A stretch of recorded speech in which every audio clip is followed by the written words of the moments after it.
I wish I could stay, but... Mark paused his words and turned his head in the direction of his house.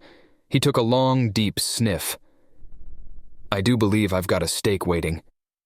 He tipped his cup back and drank it down all the way before setting it on the table and rising to his feet. He was about as tall as William and had a slender build. His clothing I learned a little about from the viewings, and I recognized what he wore as a business suit. Slacks with a crease and a jacket over a shirt, with a long strip of fabric called a tie. My immediate thought was that the tie was there so that poorly performing wearers could use the noose to hang themselves to atone for their errors. But it turns out it's just a traditional garb that nobody remembers why they wear it anymore. My ongoing theory was vanity, but strangely, everybody hates them. Nothing combines so little function with so much potential for bad taste, and you have to buy it. That was what William would say about it, and with the human propensity for jokes, I've often wondered if he was joking or not. But he would never say. Mark left, of course, but if I may add something more before I speak of the interior of the house, it is the strange reluctance of William to reveal whether or not he was joking about ties. And that reluctance is born out of perversity. Humans are the most perverse race of people you will ever come across. I do not mean this in the promiscuous sense, but they absolutely love to flummox, confuse, and confound at every turn. They have this thing called sarcasm, which is basically lying, but with style and for fun, and to make a point. And an example of this will be provided shortly. I hope you will forgive me for not stating it now, and holding it back until the proper time in the story, but I felt I had to prepare you now for this absurdity that lies ahead, and give you time to process the sheer perversity of human social dynamics. We made our farewells, and I watched as Mark Latunde went down the stairs, across the street, and into his home, and only when he was gone did I finish that divine nectar called coffee and rise up with my hosts to go inside their home. You mentioned a fauve. Is this a house guest, another of your offspring? I asked, and Rebecca answered, Oh no, fauve is just a wild beast we keep around the house for amusement. She's a very dangerous creature, so I would not advise getting closer to her than you have to, especially while she's feeling sick. I stopped in my tracks and stared at Rebecca for what felt like a long, long time while her lips quivered. That was sarcasm. William finally acknowledged while he held the big red door to their home open for me. Fauve is our daughter. Her name means wild beast, and the only danger to you that she poses is the possibility of talking your ears off. That's an idiom, right? You can't actually do that to my ears? I like my ears, I need all 8 of them, I said, and reflexively covered them all with my hands. Yes, I was being metaphorical. Your ears will be fine, I promise, William said, and closed the door behind me. And unfortunately, she's a bit under the weather right now. Sick, she's sick. Nothing too serious, but some bed rest is called for at least. His elaboration was a bit of a relief, but here again I must point out that humans are a K-selection organism. K-selection organisms, for our amateur readers, are slow-life organisms that reproduce slowly and put a great deal of time and care into their offspring. Most organisms will dispose of sickly young, but a human might actually adopt it, feeling pity and empathy for the weak, and try to protect it from harm and raise it even at great cost to themselves. The human propensity for sheer compassion, while not universal, is quite possibly one of their greatest survival traits. But then, I was still a true novice of humans, so I asked a foolish question. How do you dispose of your sickly ones? Oh, we throw them in the composter and spread them in the garden. Why, tonight's vegetables for the stew grew out of fertilizer made from Michael's big brother, William replied, but the way he said it, drawing the words out with a big smile on his face that I'd begun to think was very silly, and it was almost even sing-song, like if I may describe it as such, told me to be wary of taking his answer at face value. That is a joke, yes? I cocked my head in the way that so far got me truthful answers, and he nodded to me after latching the door shut. Yes, we don't just dispose of the sickly, especially over a trivial thing like a minor flu.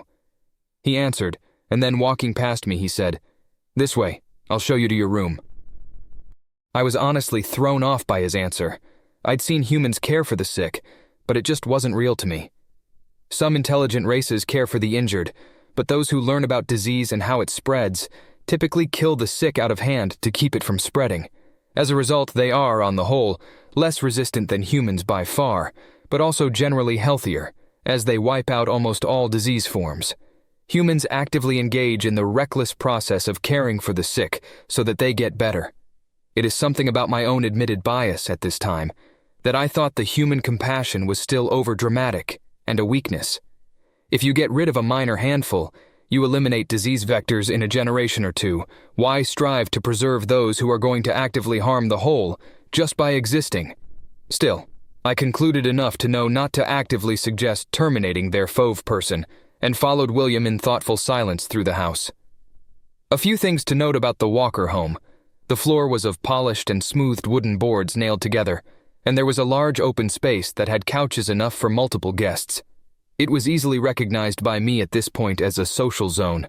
Curiously, they also had a place where they put fire inside, a place for fire they uncreatively called a fireplace. I guess plainness makes sense there. After all, you wouldn't want anyone to be confused. From there, he took me through another room that had a vague circular shape and was lined with shelves full of old books. Humans are a collector species.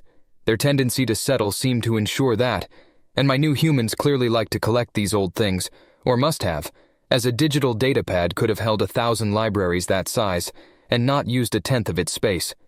I did let it pass without comment for the moment. I was, after all, reasonably sure I had a handle on the human knack for clinging to stuff. And as an educated student, I knew there were worse things to collect than books, even if their format was outdated. The only thing I will add here is the sheer number of fictions they had, and how long some of them were. I saw one whole shelf taken up by a single series over 10 books long, called Who Endures? Another shelf was lined with something called Lord of the Rings. I assumed it was about a wrestler in the intergalactic Olympics. Humans are such a viscerally physical species after all, but many books would be revisited before the end of my time there, and some are still in my collection today.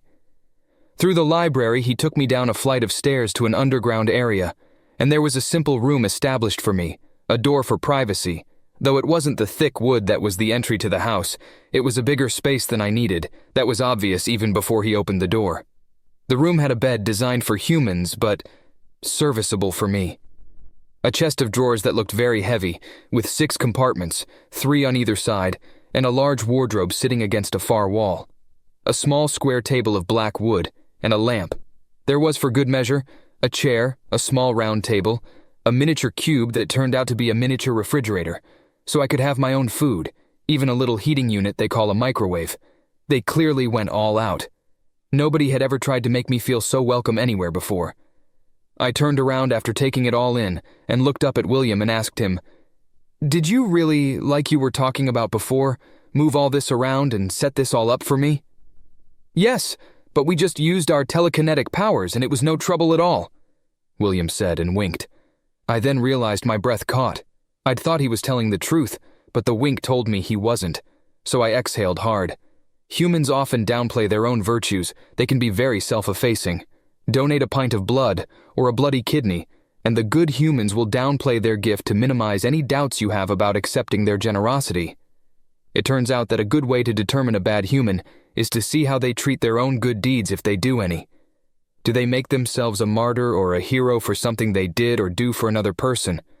Or do they just take it as a given that they should help where they can, and not everything needs to be fawned over as the greatest good deed since the invention of good and evil? Knowing that, you will be able to detect most bad humans early on, unless they are true masters at disguising their evilness. William had injured himself, however slightly, preparing my room for me, and I was thankful, but he'd made it seem like nothing. I wouldn't. I responded with, "Thank you," and it slipped into the noise they would consider a bark. My ears twitched and tail wagged, but he just waved my gratitude aside. "Nah, don't thank me. This is just what we do. Now why don't you rest up from your trip? There'll be dinner soon, and if you oversleep, don't worry about it. We'll put your share in the fridge." William promised, and all I could do was nod. "Good night, Bailey," he said to me and began to walk away. I answered him with a goodbye bark, as he would call it, and then lay down on my bed, stretching myself out over the shockingly soft mattress and pillow, and going into a deep, deep sleep at last.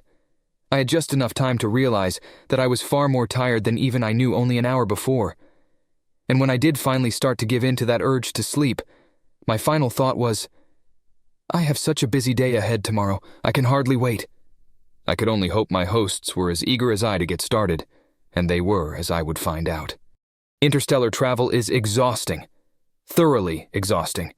And with so many new smells and sights and people, I was carrying the burden of my long journey and the weight of everything I experienced in just a few short hours. But because the hour was still relatively early when I went to sleep, I woke up extremely early the following day. There was a small clock with green glowing numbers secured to the wall on my left, and they read 0416. Human days are 24 hours in length, and that being military time, which counts the hours directly rather than cycling them, it meant it was 4 hours and 16 minutes after the midnight hour. I knew enough to be aware that nobody would be up, and so I lay in bed and watched the minutes tick past one by one. It was barely 5 minutes past the moment after I awoke that it hit me. I was alone here. I'd seen other aliens at the transport hub, but that was all. For those too young to recall, if this text has the privilege of being republished in editions many years past my lifetime, in those days, travel to Earth for aliens was a very rare thing. Their reputation was so bizarre that, except for people traveling there for government business, few yet dared to go that way. The murder fuel for their blood stories spread by Zenti survivors probably did nothing to add to Earth's tourism numbers. So when away from the transit point, I saw no other familiar species, least of all my own. I had a small pack back home and had familiarity enough with other students, and an easy return trip if I felt the need. But it was now that it hit me. 50 years really was a long time. A long time to be on an alien world with literally no way off of it. If this didn't work out? What if they decided they didn't want me? Could I find another host family? Everyone seemed friendly enough, but I knew from my previous sources that this wasn't always true. Maybe it was the nights on Earth itself that made me anxious. I had always considered myself a rational, pragmatic student, and such anxieties and fears were absurd. I shifted in my bed to rub my fur against the airy mattress, and stopped staring at the clock to stare at the ceiling instead. I tried to think of nothing, to blank my mind and force myself to sleep again. But as luck would have it, my sharp ears detected a noise. Footfalls at this hour? I'd seen crime dramas and knew that robbery was always a possibility. The rational thing to do was to hunker down, but at such an absurdly early hour, everybody else was surely still asleep. I also knew that they had no chance of hearing such soft steps as I did. They were helpless. Of course, you might wonder, who cares? And for a few seconds, or maybe minutes, time passes slower when all three hearts are pounding at once. I lay still. I thought of that friendly touch from Lisa on the ship, the feeling of warmth from Michael's hand on my head, and his little head felt when I put mine in the same place on him. And I got out of bed. Now, if you don't know, my race, aside from not requiring clothing, is not known for our noisy nature. The pads on my feet were thick and soft, perfect for sneaking up on prey. I should check it out. That's the rational thing to do. If I stay down there, I'll be trapped if it comes looking for me, I thought, and step by step I went toward, then up the stairs, around the corner, and saw that a light was on. It was dim, not really much, but my night vision was fairly good, and so I needed even less than was already present. I put my hands on the frame of the entrance and eased my head around it, leaning as far over as I could without taking another step.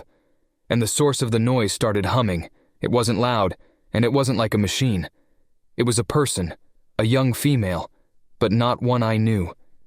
Humans are the only species known in the galaxy to do this. There are a lot of species who dance, mostly for mating purposes, and that includes humans. There are even many species who have a mating call that could be described as singing, but humans are the only ones who hum, simply for the pleasure of doing it. The human was hidden by a few kitchen shelves that made something of a barrier, but I could see long brown hair bound close to the head and dangling free, along with a kind of bouncing motion back and forth like they were dancing. Then I smelled meat. A sandwich. I realized they were making a sandwich. I exhaled from all three lungs at once. Even a human thief would probably not break into a house just to make a sandwich. And this human was on the short side. "Are you Fauve?" I asked, and she spun on the balls of her feet like she was startled. Her mouth opened like she was going to scream, and her slightly larger than usual brown eyes bulged when she saw me. She stopped at once. "Wait, Bailey?" she asked me, and I nodded to her as I came into view. "Yes, and you're Fauve, I guess," I said, and she stepped into view. I moved slowly, taking short steps that carried me all the way to where she could see me without being obscured by the shelves. She tilted her head back to look up at me, and oddly enough, she cocked her head the same way I did, at the exact same moment. If that were not odd enough. "You're bigger than I thought you'd be," we said at the same time and looked each other up and down. I was only a little shorter than her father, and that was in part because I am never perfectly straight, the way fully erect humans are. But even though I was still much taller than this one, I was expecting someone much younger. I rubbed the back of my head just behind my ears. The silence passed between us. And then, as another oddity atop the ones we already experienced, we asked at the same moment, "How old are you?" She laughed a little and put her back to me, returning to her sandwich and ending our awkward verbal dance. "I'm 14, she said. "I'm sorry I couldn't go with my parents today, but I'm quarantining because I'm still a little sick." She brought up her hand and pointed to her throat.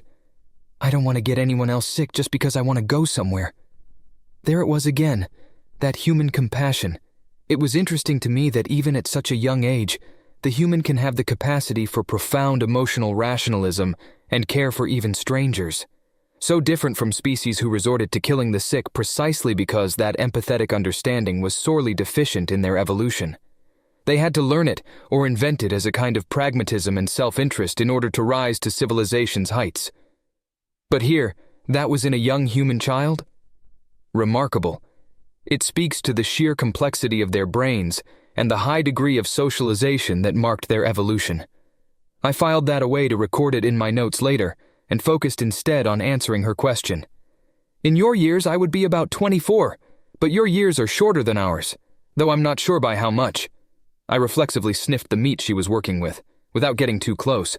There was an absurdly foul odor coming from a yellow bottle in her left hand. It burned my nose, to be frank. Human taste buds are extreme. The plant life on their world evolved to be spicy to discourage other life from eating it. But humans made it one of their favorite foods.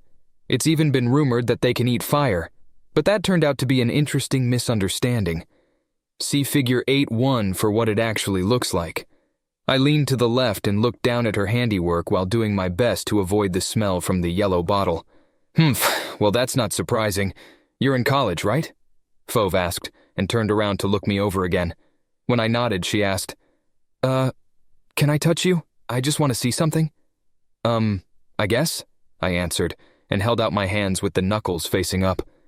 "So those look kind of like ours," she said, and she wasn't entirely wrong. Her hand came down over mine. Hers were much, much smaller, and while she munched on the sandwich she'd finished making, she began to get closer. I stood still, and she leaned to one side so that she could see behind me. "Huh, a tail, like a retriever." I said nothing. She wasn't really talking to me. I knew that tone of voice. It was the same one I used when studying something new. Here again, I break from the narrative of events to explain something else about humans. They are dangerously curious. They're a naturally scientific race, despite all their superstitions in the past, and are quick to want to study new things. This process begins in childhood, and if nurtured, remains lifelong. It is fair to say that my host family was exceptional even among humans. You have to be, to decide to host an alien from another predatory race that you've never met before.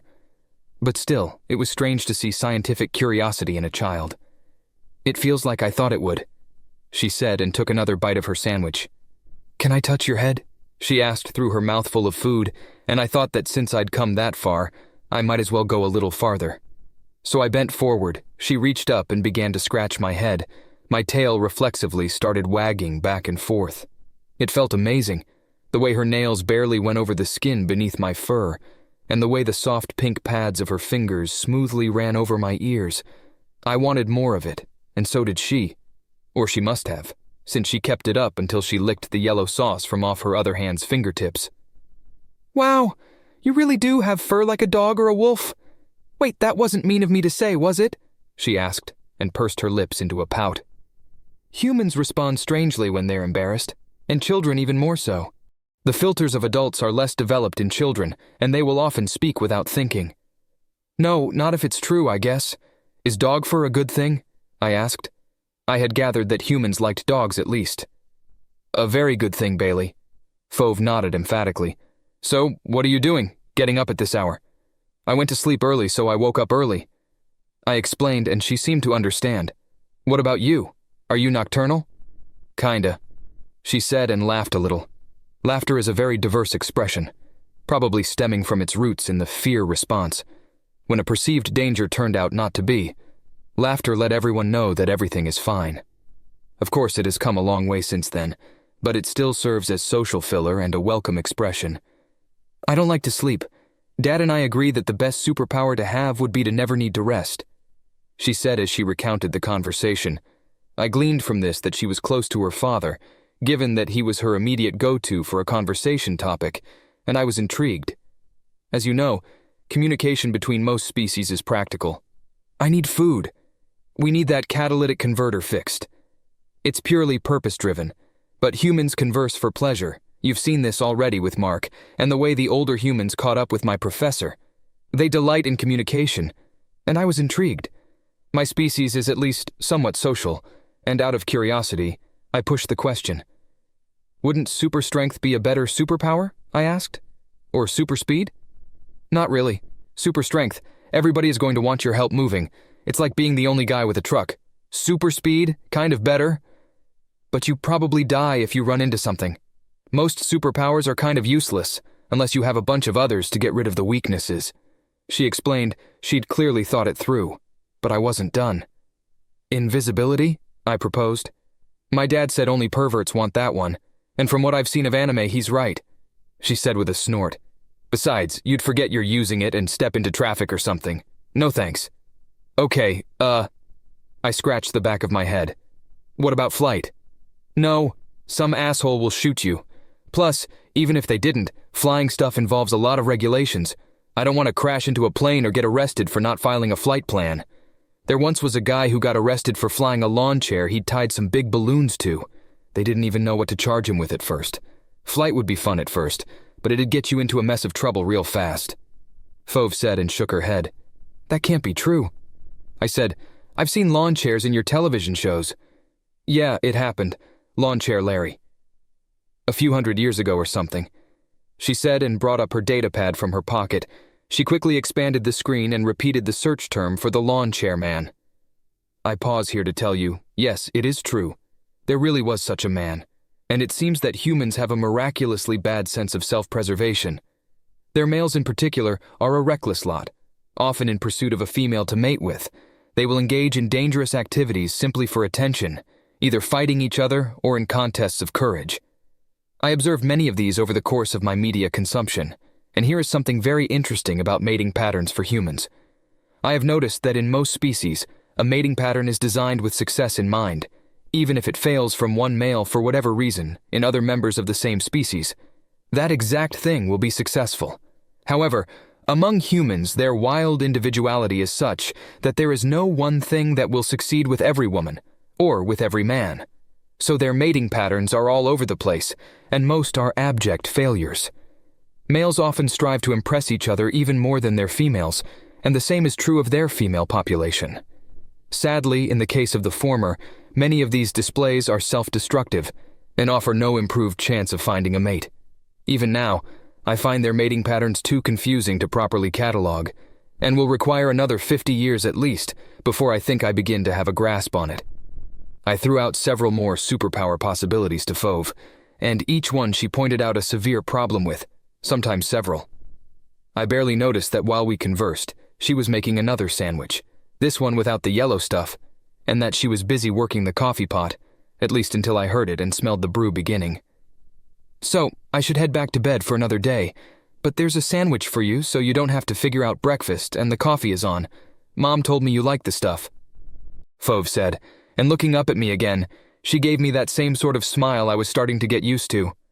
I hope you like it here. It was nice talking to you, Bailey. Welcome to Earth, she said, and walking past me, she ascended the steps, vanishing out of sight, and leaving me so lost in thought that I barely noticed I had absent-mindedly eaten the sandwich and poured coffee for myself. It was clearly going to take a lot for me to get used to this place, but I was already very sure I was going to like this place.